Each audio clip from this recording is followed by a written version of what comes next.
అందరికీ నమస్కారం అండి. ఈరోజు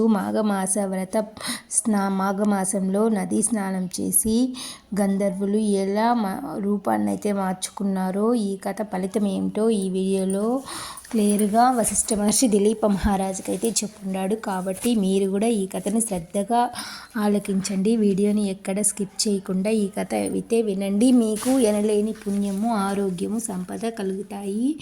దిలీప మహారాజుకి వశిష్ఠ మహర్షి శ్రద్ధగా ఈ కథను విను. ఇది అతి పురాతనమైనది. ఒకనాడు చలమనే మరియు హిమాచల ప్రాంతాల మధ్యలో ఒక ప్రాంతంలో కరువు కాటకాలు వచ్చి ప్రజలైతే చాలా ఇక్కట్లకైతే లోనవుతారు.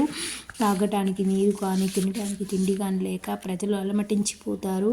పశువులకు సరైన మేత లేక నశించిపోసాగాయి. ప్రజలకు ఆర్థిక సమస్యలతో బాధపడుతూ ఉండేవాళ్ళు. ఇక వాళ్ళు ఏమి యజ్ఞయాగాదులు, క్రతువులు చేస్తారు, దేవతార్చనలు, ధర్మకార్యాలు కానీ చేయలేకపోయారు. అడవులందు తపస్సు చేసుకునే మునీశ్వరులు కూడా ఈ కరువు కాటకాలకు తట్టుకోలేకుండా వలసపోయారు. ఈ ప్రాంతమందు ప్రవహించే నదులు కూడా ఎండిపోయి నీరు లేక ఫలవృక్షాలు, వంట భూములు ఎండిపోసాగాయి. ఆ అడవి ఎందే ఒక బహుముఖ ప్రజ్ఞాశాలి, తపోధన సంపన్నుడు అయిన భృగు మహర్షి కూడా నివసించుకుంటూ తపస్సు చేసుకుంటూ ఉండేవాళ్ళు. ఈ అనావృష్టి ప్రభావం ఆయనకు కూడా తగిలింది. ఆయన కూడా ఈ నీచ నికృష్ట కరువు కాటక పరిస్థితిని భరించలేకపోయాడు. ఎంతో కాలం ఉన్నటువంటి ఈ ప్రాంతాన్ని విడవలేకుండా బాధపడుతూ అయితే తాను కూడా హిమాలయ ప్రాంతానికైతే వెళ్ళిపోతాడు. ఆ హిమాలయ ప్రాంతం పడమటి దిగ్గున ఒక కొండ చర్య ఉన్నది. ఈ కొండ చర్యలో కైలాసం పర్వతానికి సమీపంలోనే ఉంటుంది. ఈ ప్రాంతం అంతా మంచుతో కప్పబడి ఉంటుంది. ఆ ప్రాంతం అంతా ఇంద్రనీలము చేసే కాంతితో దగదగ మెరిసిపోతుంటుంది. ఆ కొండ వద్ద తరచుగా మహర్షులు, పెద్ద పెద్ద జ్ఞానులు, సిద్ధులు సంపన్నులు వచ్చి శ్రీమన్నారాయణ్ణి భక్తిభావంతో స్తుతించి వెళ్ళేవారు. అక్కడ యక్ష, కిన్నెర, కింపురుష, గంధర్వాదులు విహారానికై ఆ ప్రాంతానికైతే వచ్చేవాళ్ళు అని చెప్పగా దిలీప చక్రవర్తి, స్వామి, నేను మీ నోటి నుండి ఈ మాఘమాస వ్రతాన్ని ఇంకా వినాలని కుతూహలంగా ఉంది, నాకు తెలియచేయండి అని వినయ విధేయులతో వశిష్ఠ మహర్షిని అయితే ప్రాధేయపడతాడు. అంతటా వశిష్ఠ మహర్షి వారు చెప్తారు, రాజా, నీ విషయ పరిజ్ఞానం సంపాదించుకోవాలనే ఆశ, నాకు కుతూహలం మిక్కిలిగా శ్లాఘనీయమైంది. నీ అభీష్ట ప్రకారమే నేను చెప్తాను, శ్రద్ధగా వినుము అని చెప్తా ఉన్నాడు. వింత వింత మృగాలు, పలు రకాల పక్షులతో కూడిన ఈ పర్వత ప్రాంతం మిక్కిలి చిత్రమైనది. కడు వింత గొలుపును. ఇందులో చెట్లు చిత్రములైన వర్ణములతో ఫల పుష్పాలు నిండి కడు రమ్యముగా ఆకర్షణీయంగా ఉంటుంది. ఈ పర్వతరాజం 30 యోజనాల పొడవు ఉంటుంది. ఇది ఎప్పుడూ అలరారుచుతూ ఉంటుంది. ప్రకృతి సౌందర్యం అంతా తో ఉంటుంది. ఇక్కడైతే భృగు మహర్షి వచ్చి ఆ పర్వతం యొక్క అందచందాలకు, సుందర నయనాందకరమైన దృశ్యాలకు ఆశ్చర్యముంది కడు సంతోషిస్తాడు. తాను తదేక దీక్షతో తపస్సు చేసుకుంటకు ఇది అనువైన ప్రాంతమని ఆ మహర్షి ఇక్కడే ఒక ఆశ్రమాన్ని నిర్మించుకుని తపస్సు చేసుకుంటాడు. ఇట్లా కొంతకాలం గడిచిపోయింది. భృగు మహర్షి యొక్క తపస్సు నిర్విఘ్నంగా కొనసాగింది. అత్యంత పరమనిష్ఠాగరిష్ఠుడైన భృగు మహర్షికి ఈ ప్రాంతం ఎంతయో తగినట్లుగా ఉండి భృగు మహర్షి సంతృప్తిగా తపస్సు చేసుకోగలిగాడు. ఇట్లా కొంతకాలం గడిపించిన తర్వాత ఒకనాడు ఒక గంధర్వుడు భార్య సమేతుడై ఈ పర్వతం మీదకి వచ్చి విహరించుతూ తపమాచరిస్తున్న భృగు మహర్షిని చూసి మహర్షి పట్ల ఆకర్షితుడై తన వృత్తాంతాన్ని ఇట్లా చెప్తాడు. ఓ మహాత్మా, మీరు సంపన్నులు, సర్వజ్ఞులు కావున మీరు దయతలచి నా కష్టాలు కడతీర్చండి ప్రార్థిస్తున్నాడు. అంతటి భృగు మహర్షి, గంధర్వ, నీకొచ్చిన కష్టం ఏమి? నీ ఎందులకు విచారంగా ఉన్నావు? నీ వృత్తాంతం ఏమి? నాకు చెప్పు అని ఆజ్ఞాపిస్తాడు.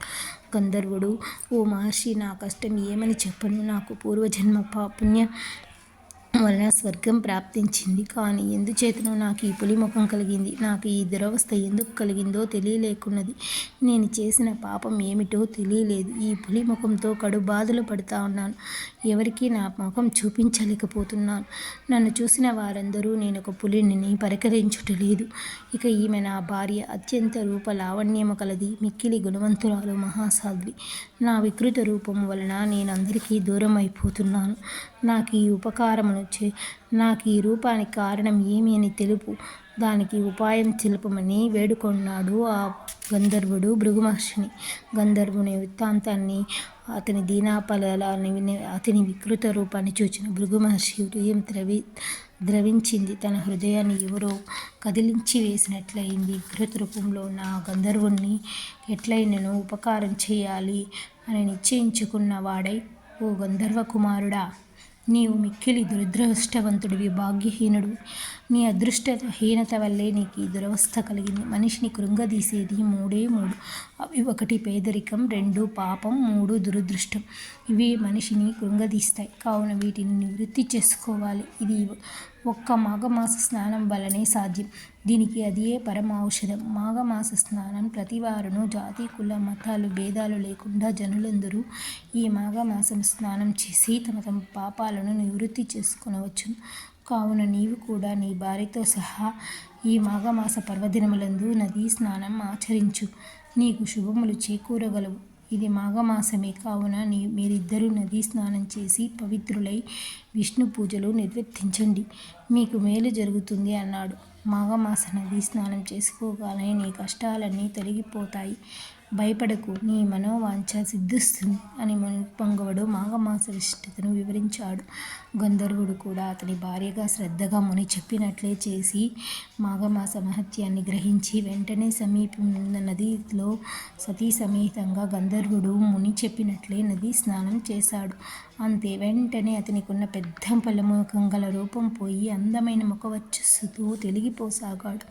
భర్తను చూసిన ఆ గంధర్వ భార్య ఆనందంతో ఉబ్బితబ్బిబ్బిపోయింది. మిక్కిలి తేజోసుందరమైన ముఖవర్చస్సుతో ప్రకాశించుతున్న భర్తను బిగియారా కౌగలించుకున్నది. అమితానందంతో ఆ గంధర్వ దంపతులు ఆనందసాగరంలో ఓలలాడిరి. కొంతసేపటికి ఆ గంధర్వ దంపతులిద్దరూ తేరుకుని మునిశ్రేష్ఠుడైన భృగు మహర్షి వద్దకు వచ్చారు. వారిద్దరూ మహర్షికి సాష్టాంగ దండ ప్రణామాలు చేసి భృగు మహర్షిని వేణోలా కొనియాడిరి.